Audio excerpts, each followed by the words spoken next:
Rencana masuknya Starlink ke Indonesia tidak membuat gentar PT Remala Abadi, calon emiten dengan kode data, untuk melakukan IPO sebagai calon emiten data center yang kedua setelah emiten area.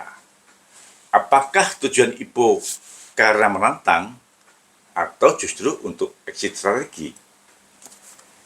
Data merupakan perusahaan yang bergerak dalam bidang telekomunikasi yang berdiri sejak tahun 2004. Data melayani kebutuhan akses internet, network, dan IT solution yang menjadikan sebuah layanan jasa internet yang terkelola. Data akan listing dengan menerbitkan saham baru sebanyak 275 juta lembar. Harga penawaran umum antara Rp188 sampai dengan Rp208. Nominal harga sahamnya Rp50 per lembar, sehingga BBB IPO sebesar 3,76 sampai dengan 4 kali. Berapa BBB data? Sesuai dengan laporan keuangan terakhirnya, kita dapat menghitung BBB data saat listing sesuai dengan laporan keuangan terakhir posisi 31 Oktober 2023 dengan cara membandingkan harga penawaran umum dengan nilai bukunya. Nilai buku diperoleh dari nilai ekuitas dibagi dengan jumlah lembar saham menjelang IPO.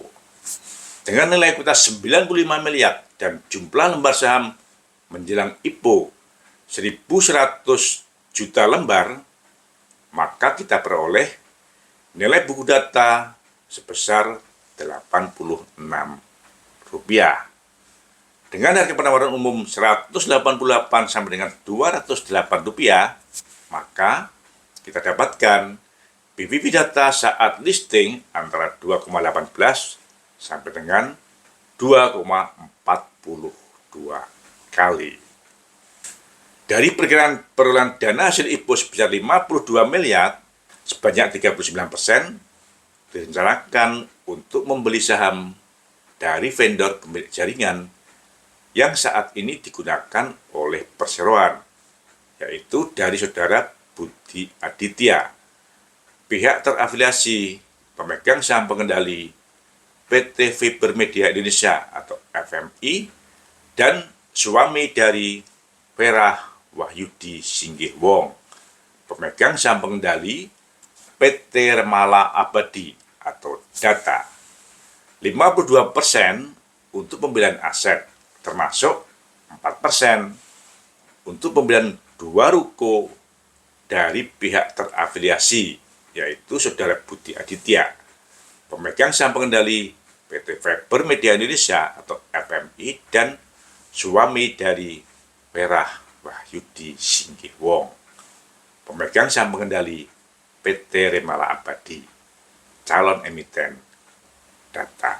Sisanya sebesar 9% baru untuk modal kerja perseroan. Jadi, total dana hasil IPO yang digunakan untuk bertransaksi dengan pihak terafiliasi mencapai 41%, yaitu dari 39% ditambah 4% dari 52%. Sebagai catatan, Vera Wahyudi Singgihwong, pemegang saham pengendali data dan istri dari Budi Aditya, memperoleh saham data sesuai dengan akta hibah tanggal 3 Mei tahun 2023 yang dibuat oleh Elizabeth Karina Leonita SHMKN, notaris di Jakarta Selatan, yaitu tentang pelaksanaan hibah 240 lembar saham milik Budi Aditya Erna Mulyanto dalam perseroan kepada istrinya, yaitu Vera Wahyudi Singgihwong. Apakah dengan proporsi 41% dana hasil IPO akan masuk ke kantong pihak terafiliasi? IPO calon emiten data masih cukup menarik. Selamat datang di Investor Level C.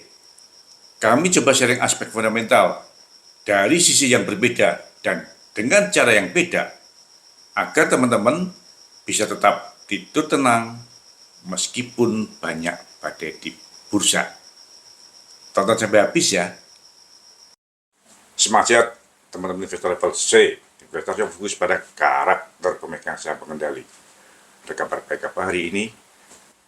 Dari perspektifnya data, saya akan mencoba untuk fokus pada penggunaan dana hasil IPO.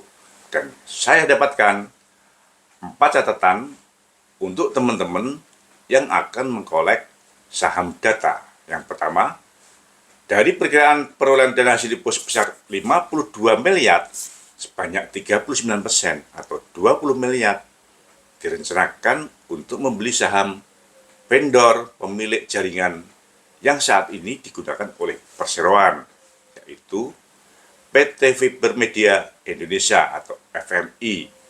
Dengan catatan, pemegang saham FMI tersebut adalah dari pihak terafiliasi, yaitu Saudara Budi Aditya.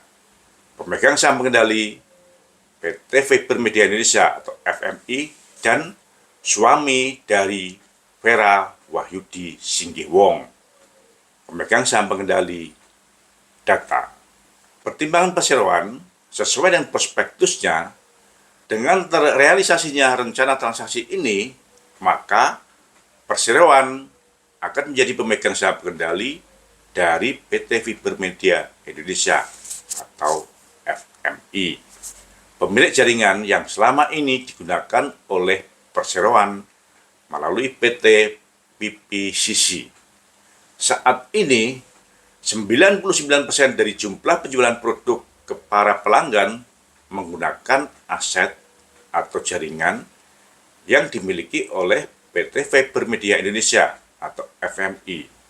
Sehingga, dengan menjadi pemegang saham pengendali PT Fiber Media Indonesia atau FMI, perseroan dapat memitigasi ketergantungan terhadap pihak ketiga dalam melakukan distribusi kepada para pelanggannya. Dengan kondisi di atas, mestinya saat ini proporsi beban pokok pendapatan atau BPP yang dibayarkan data kepada PT Fiber Media Indonesia atau FMI atau kepada PT PPCC cukup besar. Namun, sesuai dengan prospektusnya, pada laporan keuangan rugi laba saya dapatkan kenyataan yang lain. Tidak terdapat pembelian dari pemasok yang melebihi 10% dari total pendapatan konsolidasi. Perseroan juga tidak mempunyai hutang usaha kepada PT Fiber Media Indonesia atau FMI maupun kepada PT PPCC. Nama PT Fiber Media Indonesia atau FMI maupun PT PPCC juga tidak ada dalam daftar hutang lain-lain dari perseroan. Yang kedua, saya coba buka kembali prospektusnya dan pada bagian perjanjian kerjasama dengan pihak terafiliasi, akhirnya saya dapatkan perjanjian dengan pihak terafiliasi, yaitu PT PPCC. Namun, nilai jasa kerjasamanya hanya sebesar 215,5 juta untuk setiap 6 bulan. Dengan kenaikan setiap bulan sebesar Rp500.000. Artinya, total setiap tahun nilainya sekitar 440 juta rupiah. Dengan penggunaan dana hasil IPO untuk pengambilan saham PT Fiber Media Indonesia atau FMI senilai 20 miliar, artinya nilai ini ekivalen dengan biaya sewa sesuai kerjasama dengan PT PPCC yang dibayar di muka untuk jangka waktu 40 tahun. Wow, gila banget kan? Yang ketiga, saya juga dapatkan perjanjian dengan pihak ketiga untuk pembelian tanah dan bangunan di Kepulauan Tidore, Maluku Utara senilai 550 juta. Tentu saya meragukan produktivitas dari aset yang akan dibeli oleh perseroan ini. Mengingat saat ini daerah operasional perseroan adalah Jabodetabek, Jakarta, Bogor, Depok, Tangerang, dan Bekasi. Sesuai dengan prospektusnya, tanah tersebut akan digunakan sebagai Internet Service Provider atau ISP. Namun, kegiatan kesesuaian pemanfaatan ruang atau KKPR masih dalam proses pengurusan kepada pihak yang berwenang. Yang keempat, sesuai dengan prospektusnya, jumlah karyawan tetap saat ini sebanyak 45 pegawai. Namun, perseroan mempunyai kendaraan roda 4 sebanyak 50. Kendaraan roda 2 sebanyak 26. Nah, apakah kira-kira fasilitas ini sesuai dengan segmen usahanya ya? Jadi, dengan rencana penggunaan dana hasil IPO seperti di atas, apakah IPO Data masih cukup menarik? Teman-teman, kasih komen ya. Jaga kesehatan dan kita tunggu apakah prospektus Data akan lolos dari OJK.